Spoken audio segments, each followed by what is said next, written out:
The Center for Educational Media and the College of Education at Middle Tennessee State University are proud to offer professional development to K-12 educators in Tennessee through our online video library. These videos are aligned with standards set by the Tennessee Department of Education. For more professional development videos, check out our website at cem.mtsu.edu.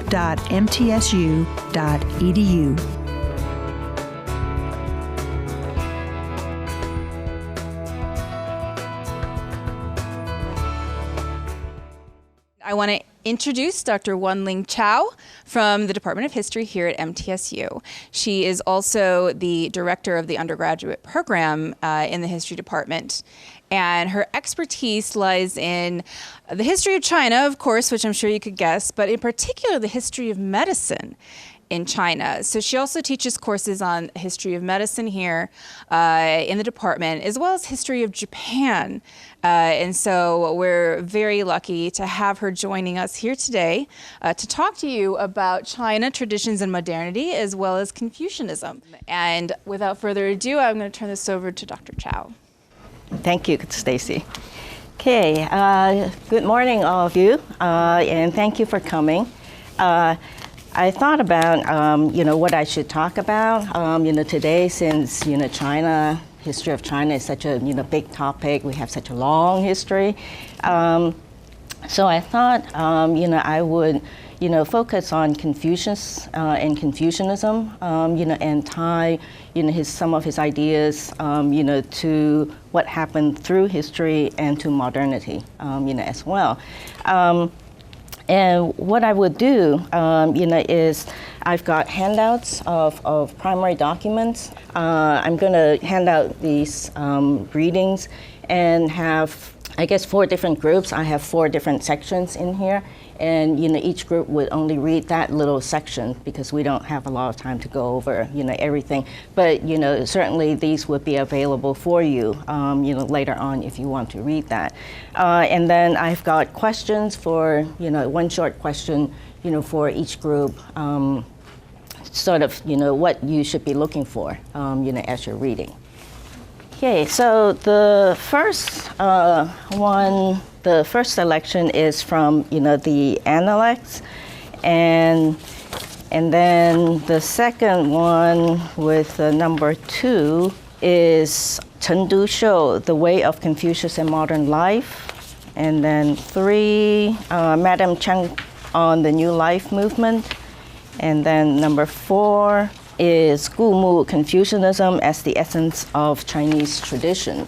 Okay, so could I ask these 2 rows to read the first section, and then just go over the 4 sections on gentleman, humanity, and not the last section which says Mencius. And then would this section do number 2, which is Chen Du Shou's The Way of Confucius in Modern Life. So basically, what did he see as the problem of Confucianism in China at the time? Okay. And then would these 2 rows do read number 3, Madam Chiang Kai-shek on the New Life Movement?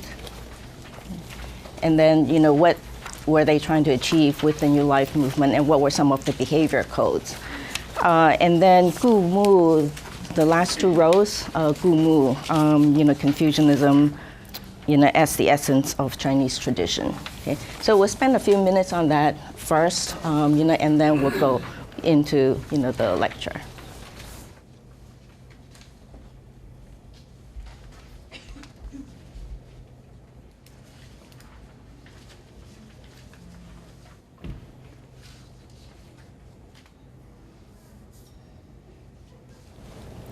Okay, so if everybody pretty much done? So I picked Confucius also because, if you talk to students, what do you know about China? What comes to mind when you say China? Very often, students might say Confucius, fortune cookies, saying, Confucius, although that's not quite true, but Confucius has really come to represent, the Chinese culture. But what, when people say Confucius or Confucianism, what comes to your mind? What do you think of if people say Confucius? A philosopher. A philosopher. A philosopher? Mm-hmm. Beliefs. Usually the different sayings attributed to him. Sorry? The different sayings attributed to him. Okay, different sayings. What kinds of sayings? Just, stuff that people say Confucius says, and a lot of times they're misquoting by not Okay, actually. so he's kind of a sage. He knows everything. He's a teacher. Now, if we go back to the historical period and look at who Confucius was, he emerges as someone somewhat different. The closest historical source, a biography written during the Han Dynasty, the next dynasty, starts out as portraying him as a kind of cantankerous old man. He's not a very lovable person, somewhat like Socrates, who liked to argue, was lacking in social skills, and he was a very driven man, a very ambitious man, and he was frustrated in his lifetime. So, the political and social situation in which Confucius lived was a period of political turmoil, political fragmentation. You've heard about the spring and the autumn and warring states period, where you have all these different states competing with one another, and the breakdown of the social order, that had really guided people's behaviors, in the previous, period. So, he was living during this particularly fraught time, and he was dissatisfied with what he saw. And so what he wanted to do was to restore the order of the previous golden age.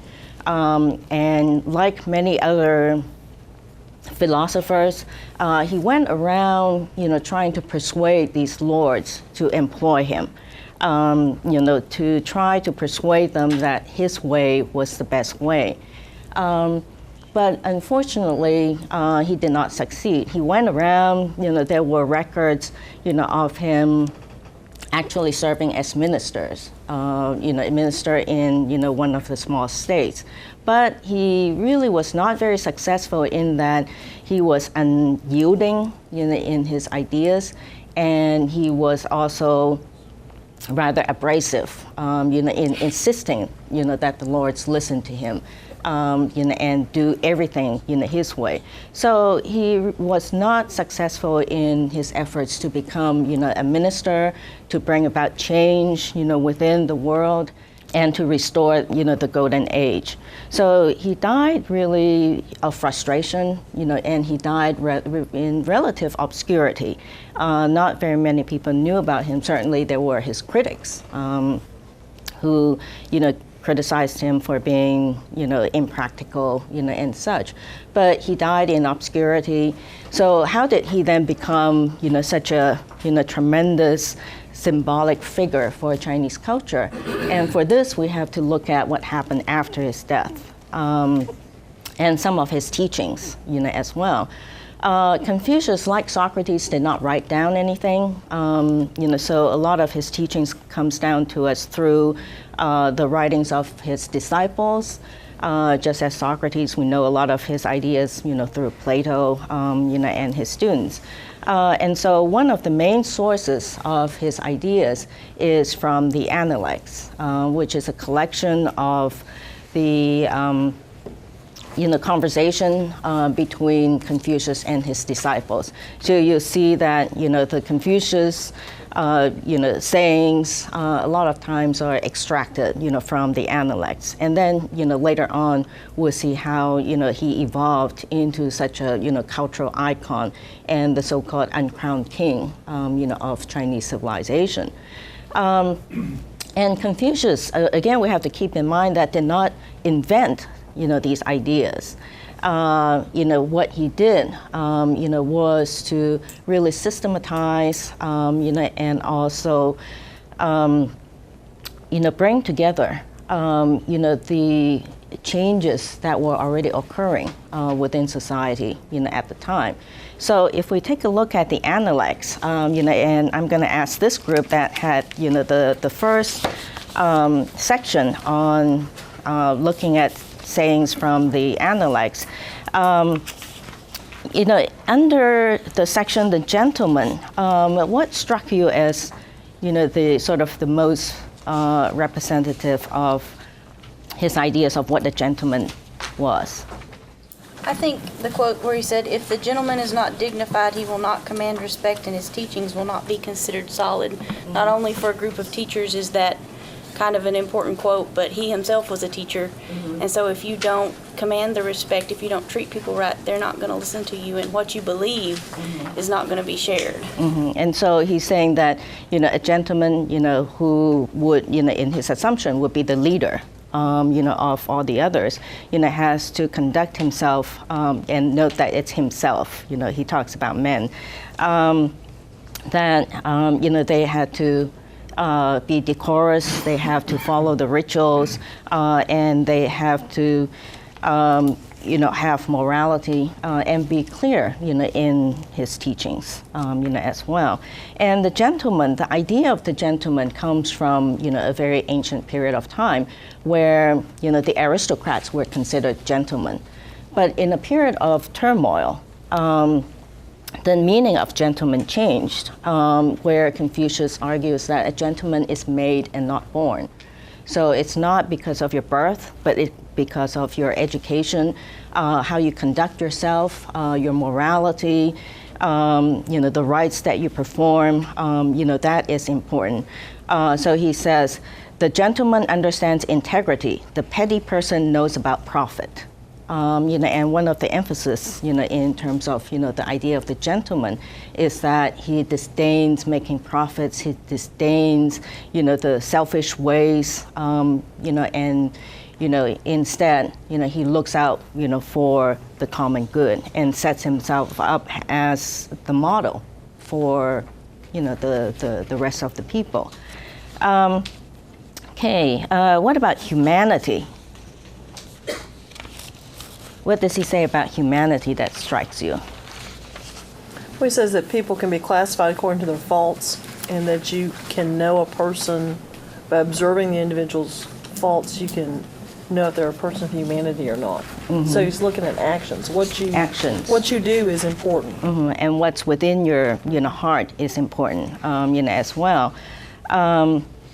So it's the humanity. It's how you treat others, and he says that, when you go out, treat everyone as if you were welcoming a great guest.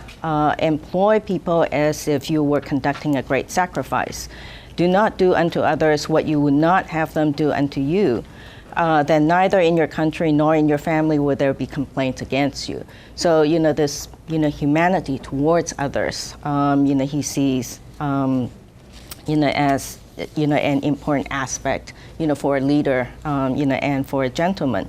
So the man of humanity is cautious in his speech, and he then will be able to accomplish, great things.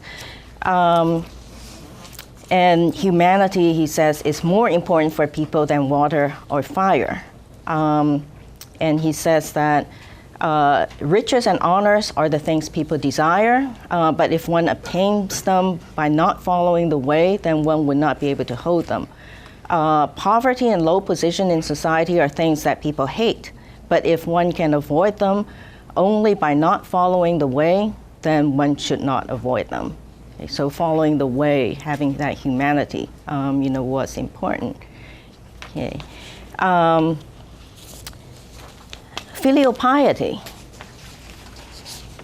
I always ask my students, what's filial piety? And they were like, what? And that is a very important concept for Confucius. This is one of our standards for 6th grade, is teaching about filial piety. And so the honoring your father even after his death and what his wishes would be. So honoring your parents while they're alive, and continuing to honor them, even after they're dead. When your parents are alive, serve them according to the rules of ritual and decorum. When they are deceased, give them a funeral and offer sacrifices to them according to the rules and rituals and decorum. So, the normal requirement for observance of mourning rituals for a parent is 3 years. And for a teacher, is 3 years as well. So Confucius, for example, his disciples observed the standard, his close disciples observed the 3 years of mourning, for him. But, parents are fallible, parents are human. So what do you do when a parent is unreasonable and a parent says something that's wrong? What, according to Confucius, what should you do? Well, you talk to them tactfully and don't offend them. And if they continue to not follow your advice, you're still reverent to them. And you don't talk about them. You don't murmur against them. Yeah. So you keep trying to lead them the right way, but if they don't go, you're still reverent to them. So you do not confront your parents, and I think that was the main thing. You continue to show them respect. You remonstrate with them, hoping that they will listen.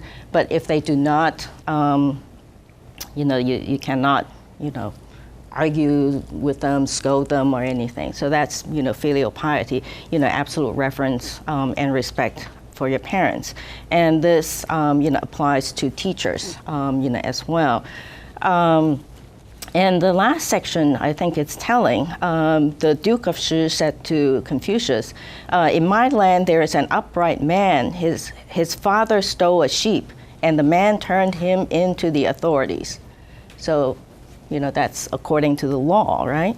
Confucius replied, the upright men of my land are different. The father will shelter the son, and the son will shelter the father. Righteousness lies precisely in this. So for him, family ties comes first. A son should shelter the father even though he may have broken the law. Now this is going to change, later on when Confucianism becomes state ideology, and obedience to laws becomes more important. But here you can see Confucius's emphasis on the family, and this ties into, the emphasis on, ancestor worship, the family unit. In traditional China, both in the Shang and the Zhou dynasties.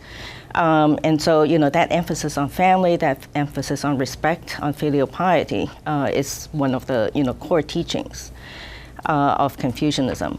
Governing, what sorts of ways, should the ruler govern?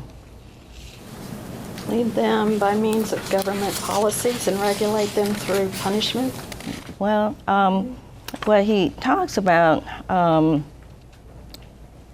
setting up, governance, as, the ruler as a model, serving as a model for the people. And remember, at this time, there were all different philosophers, with competing ideas, trying to persuade the rulers to adopt, their particular policies. So there were legalists, who says that obedience to laws, was the most important. There were the Taoists who says, no, just follow the natural way of things. And Confucius was very much against the laws. You can see from, that story about the son that, law was not, obedience to the law was not, of his paramount, concern. And so the way to govern was really to, first of all, set yourself up as, the North Star, to attract others, to you, be the gentleman so that people will follow your example, your moral example. But also you should promote the upright. So your selection of officials is very important, who you put in place as your ministers. For Confucius then, that righteousness is the most important. When there was this duke who asked him, inquiring about governing, the master said, make food supply sufficient, provide an adequate army, and give people reason to have faith. And then, this disciple asked, if one had no choice but to dispense with one of these three, which should it be? Eliminate the army. If one had no choice but to get rid of one of the two remaining, which should it be? Dispense with food.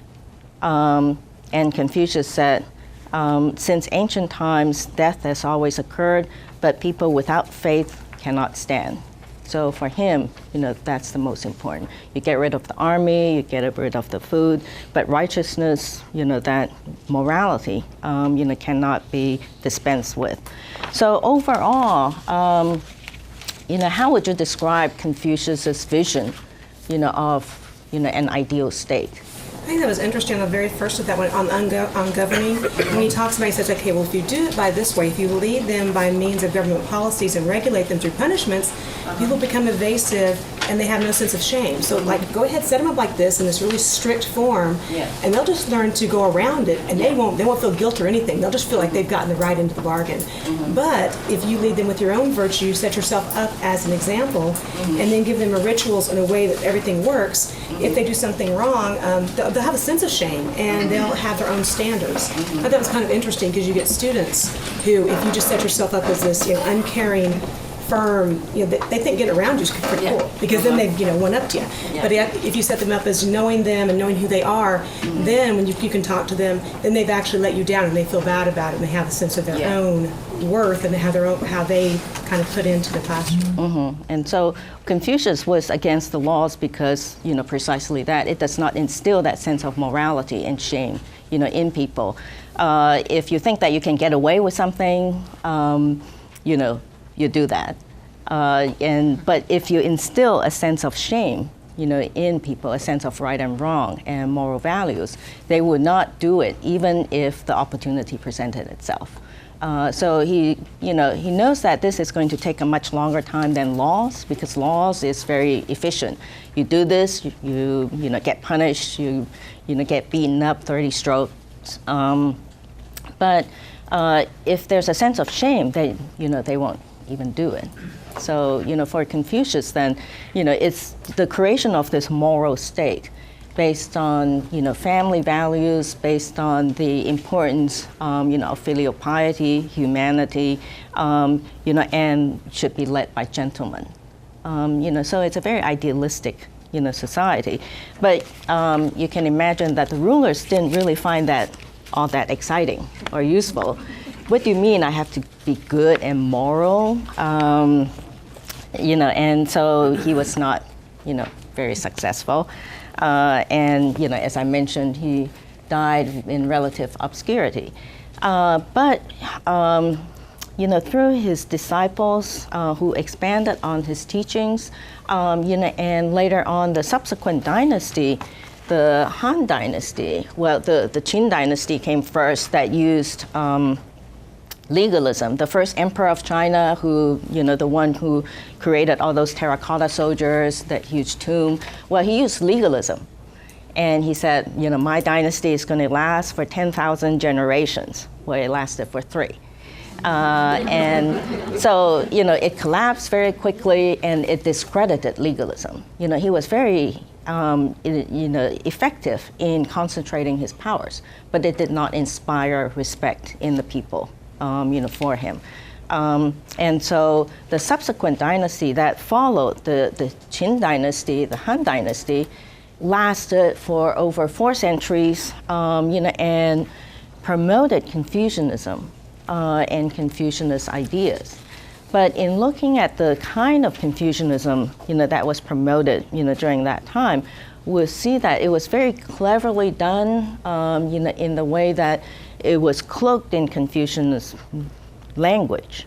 But in policies, they were actually quite legalist, in policies. So it was a blending of Confucianist ideas, legalist policies, mixed in with some Taoism, as well, that enabled the Han really to last, for such a long time.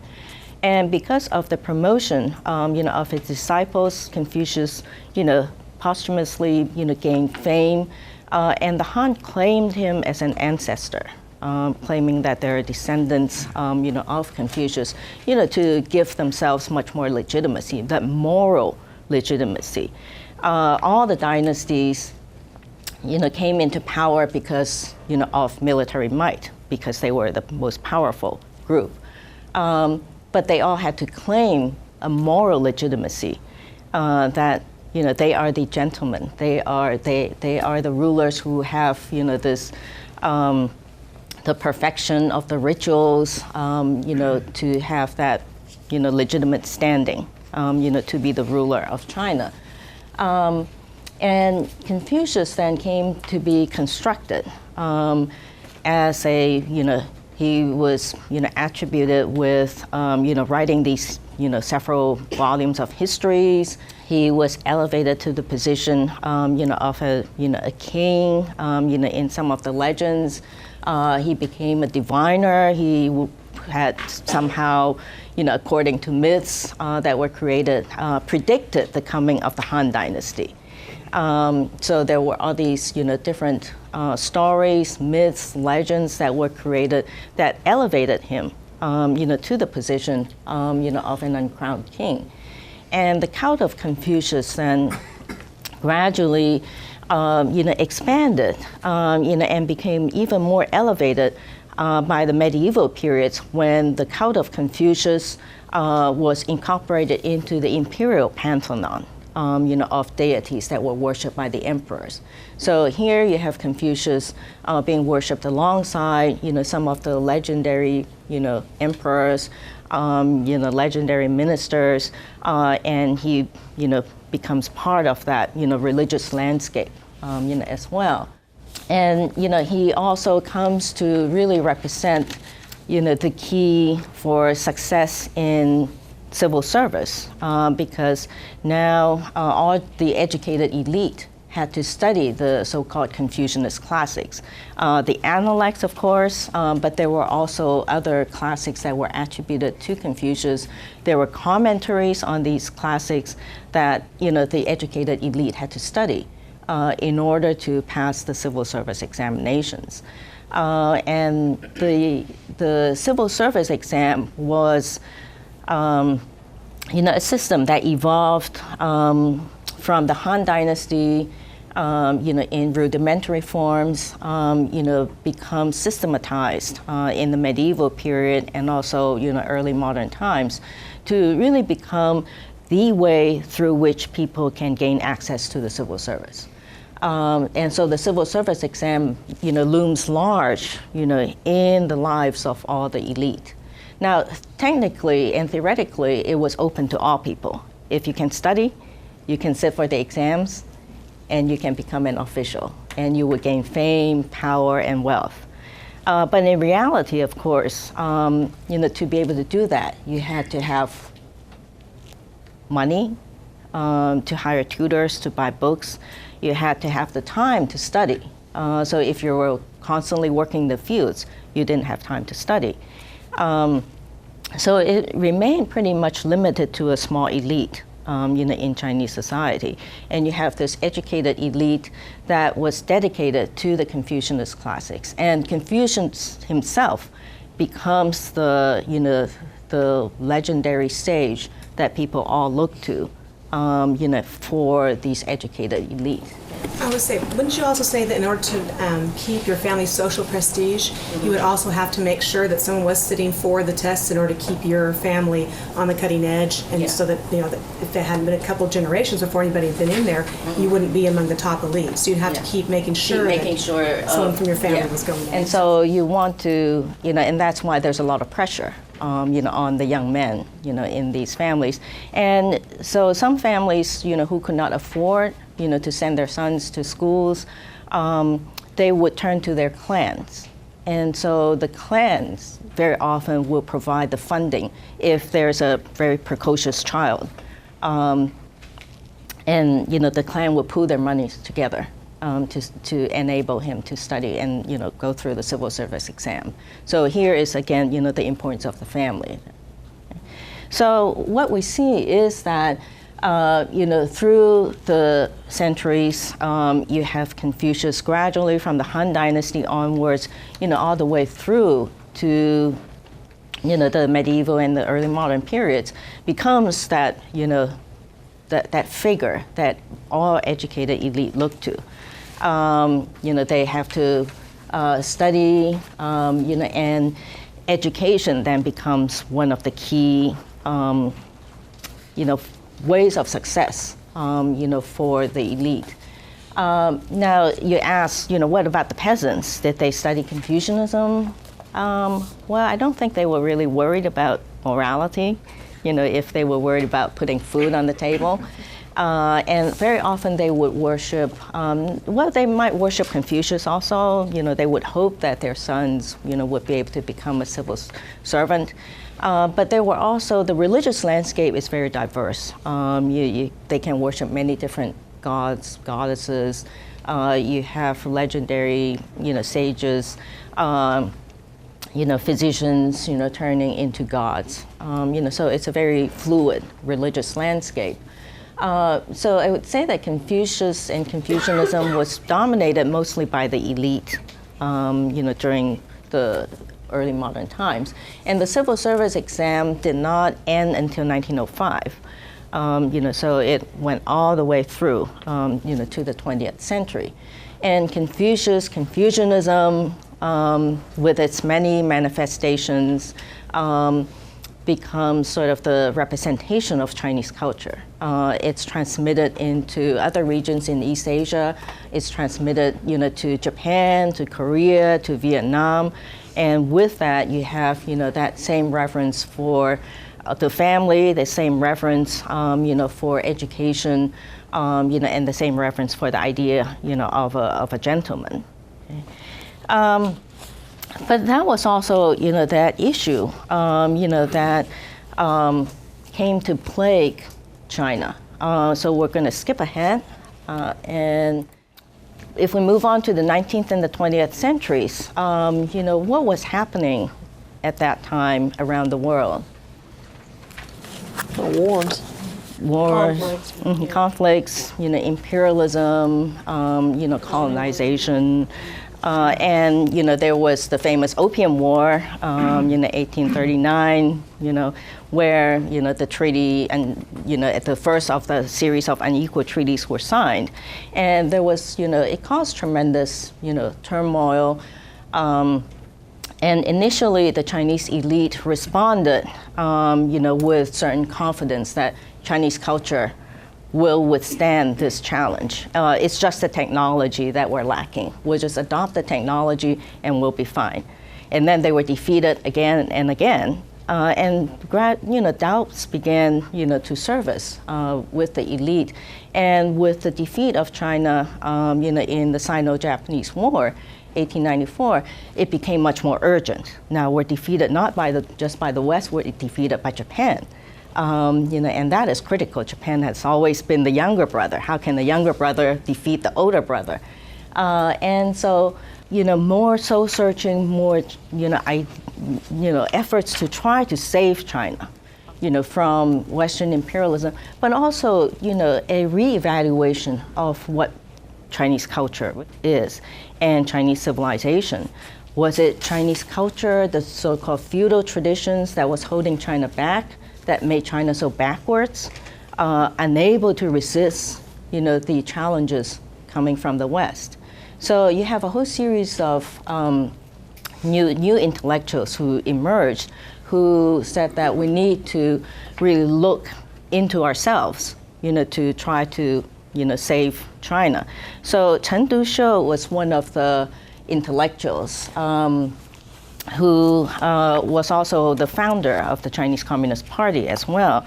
And the second group had Chen Dushou's, readings. So what did, Chen Dushou see as the main problems of Confucianism? Because here you have new intellectuals looking back in China, in Chinese culture, and saying, this is bad.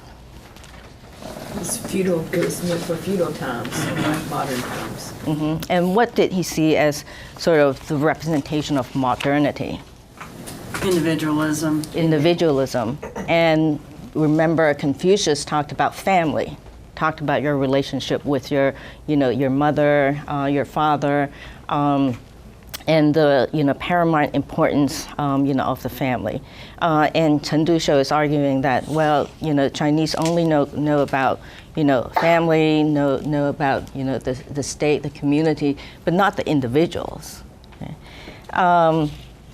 And so he sees that as one of the main problems, that Chinese lacking in individualism, cannot think for themselves, really.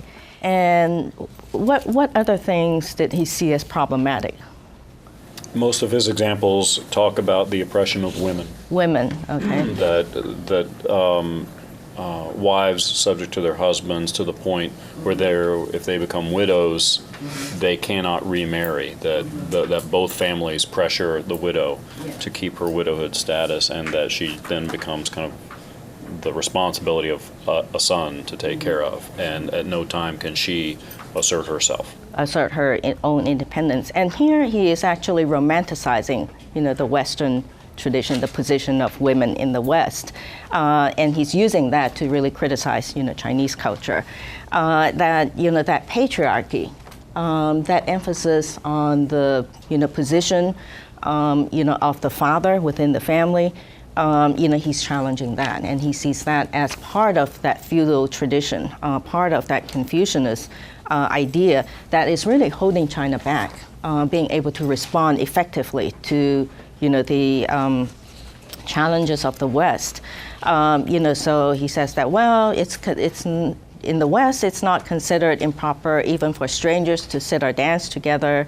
In the way of Confucian teaching, however, men and women do not sit on the same mat. So, he's saying that, well, we're just, we need to get rid of all of that. We need to get rid of Confucianism in order, to, be able to save China. So he says, Confucius lived in the feudal age. The ethics he promoted is the ethics of the feudal age. The social mores he taught, and even his own mode of living, were teachings and the modes of a feudal age. So need to get rid of that in order, to save China. Okay. So this was basically in the 1920s, when you have this massive soul searching, the so-called May 4th movement, that convulsed China, in the 1920s, and that was when also. The Communist Party was established in 1921, and gradually gained momentum. But Confucianism could also be used to impose more restrictions on the people as well, to be used to control the people. So you have the third reading that we have is on the New Life movement of Chiang Kai-shek. The nationalist leader at the time, who, is espousing these ancient virtues. So he's really going the opposite of Chen Dushou, right? So for the New Life movement, what was he espousing? Going back to an older structure and giving it a modern interpretation to try to find a utopia for the Chinese people, and particularly to oppose communists, the inroads of communism. I like the particular, it says he realized that military occupation of recovered territory was not enough, that it must be followed up by social and economic reconstruction in the divested areas. And of course I thought about Vietnam and what the U.S. was doing there. And so, he understood that although in the 1930s, you have the nationalist government, being established, the communists were driven, to the countryside, but he still saw them as a tremendous threat, and he wants to bring back, traditional culture in order to impose a kind of uniformity, a kind of control on the people. And so, he's, going back to the classics, talking about all these, 4 virtues that you have to, learn, and embody. But if you look at, the behavior that is required in 16.4, New Life in Brief, it's very totalitarian. Do you see any Confucian ideas, in these behavior codes?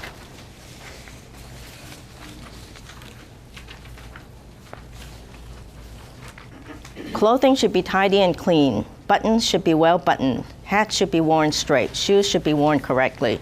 Food should be eaten in an orderly manner. Sit upright. Do not throw food on the ground. Bowls and chopsticks should be set in order. You have the actual quote here on the second page, be filial to your parents and love your brothers and sisters. Direct hearkening back. Hearkening back to, Confucianism. So what is he trying to do? To me, it sounds like he's trying just to put public virtue first, like the virtue of society can be free. Because it kind of like, when I was reading part of this, it reminded me of like Christianity and Judaism and the Ten Commandments and like Leviticus. Like, we want to maintain these rules so that we can maintain a virtuous society so that we can be free. It's kind of how I was trying to draw some parallels with Western civilization. And he's really trying to, he has political control over most of the country. Now he wants ideological control over, the population. Now, Confucius never said that people need to sit up straight, and it's the moral values that he's more interested in. And here it's the, for Chiang Kai-shek, the behavior, obedience to him, that was more important, which Confucius probably would find troubling. Because it's not obedience to, this particular, just a ruler. It's a moral ruler. It's a gentleman ruler. And Madam Cheng, in the first part, makes it clear that, fascism is happening in Italy, Nazism is happening in Germany, so we need something in China, and New Life is taking that place. And so my question for you is, did she write this in English for an American audience? Not necessarily just for an American audience. But she wrote it in English. But she wrote it, I believe, yes. She was educated in the United States, so I believe she did write this, in English. Because what jumped out at me is at the end of her prose, she quotes the letter from the missionary, from a Christian missionary, talking about how effective this is. And as I'm going through the rules, those are the same rules that you see today in conservative Christian schools in their behavior expectations for their students. Your hair must be cut in a certain way. You must wear your clothes in a certain way. And yeah, when you cross those lines, we hand out demerits and things like that. Okay, yeah, she was really a great asset to Chiang Kai-shek because she was educated in the United States, and she could communicate, for him with the foreign powers and present a sort of a more cosmopolitan face of the nationalist government. Okay? So, here you have then, 1920s attacks on Confucianism, 1930s, there are still people who rejected Confucianism, but the government is trying to use Confucianism as a form of control. Now, 1949, the nationalists are driven out, of China. The People's Republic, is established, communist rule, and we see, again, changes. And Confucianism, again, undergoes this low and high, in the People's Republic. Mao was very much concerned about the elite, the dominance of the intellectuals, and he did not trust the intellectuals. So, as he made several mistakes in the 1950s, leading to massive famine within the country, he was criticized. And he decided, in order to come back, he was going to launch the Great Proletarian Cultural Revolution, where he attacked the establishment, the Communist Party. He attacked imperialism. He attacked bourgeois society. He attacked feudalism. And so in that, poster on the left, crush the old world, create a new world. And down below, you have, the cross that represents Western imperialism. You have, the record players representing bourgeois society, and you have a book that represents the Confucianist, ideas. So you have 1970s, the 1960s through the 1970s. tremendous attack on Confucianism, on Confucianist, ideas. Statues were knocked down. Confucius temples, were destroyed. Classics were burned. If you had any old books, at home, and the Red Guards came and saw that, you would be hauled out for criticism, and they would build a bonfire and burn everything. So that was the phase of, attack on, Confucianism during this time. But jump ahead to today. What's Confucius, to the Chinese government and to the Chinese people today? Like harmony. Harmony. Okay. And again, beginning in the late 1980s, you again see sort of an elevation of Confucius and Confucianism. So we have Xi Jinping here, how to read Confucius, promoting Confucianism. Why is that? What happened? There's this whiplash going on. It didn't work. That didn't work, so let's try this. So communism didn't work. It didn't do what it promised to do. So they're looking for something else to hold society together. So going back, capitalism is resulting in an atomization, individualism.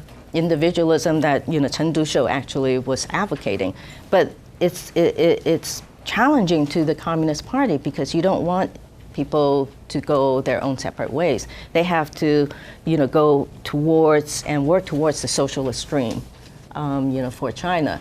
So, as China emerges, as a global player, the leaders are looking back to Chinese tradition and Chinese culture, as a way to bring, more coherence to the culture. As people scatter, trying to pursue profits, and, pursue their own, capitalist dreams, here the Communist Party is imposing a kind of ideology, saying that, we need harmony, we need, obedience, we need filial piety. So it's actually against the law to abandon your parents, in China.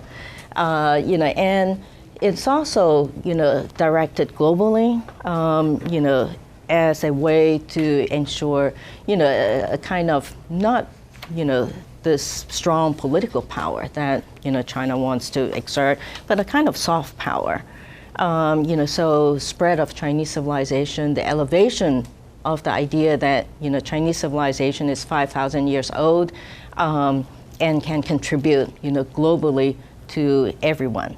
To the happiness, of everyone. So you have Confucius Institutes in, all, at least several hundred of them, in all continents, in Africa, in South Asia, in Australia, in Americas, Confucius Institutes are used really as a kind of soft power here.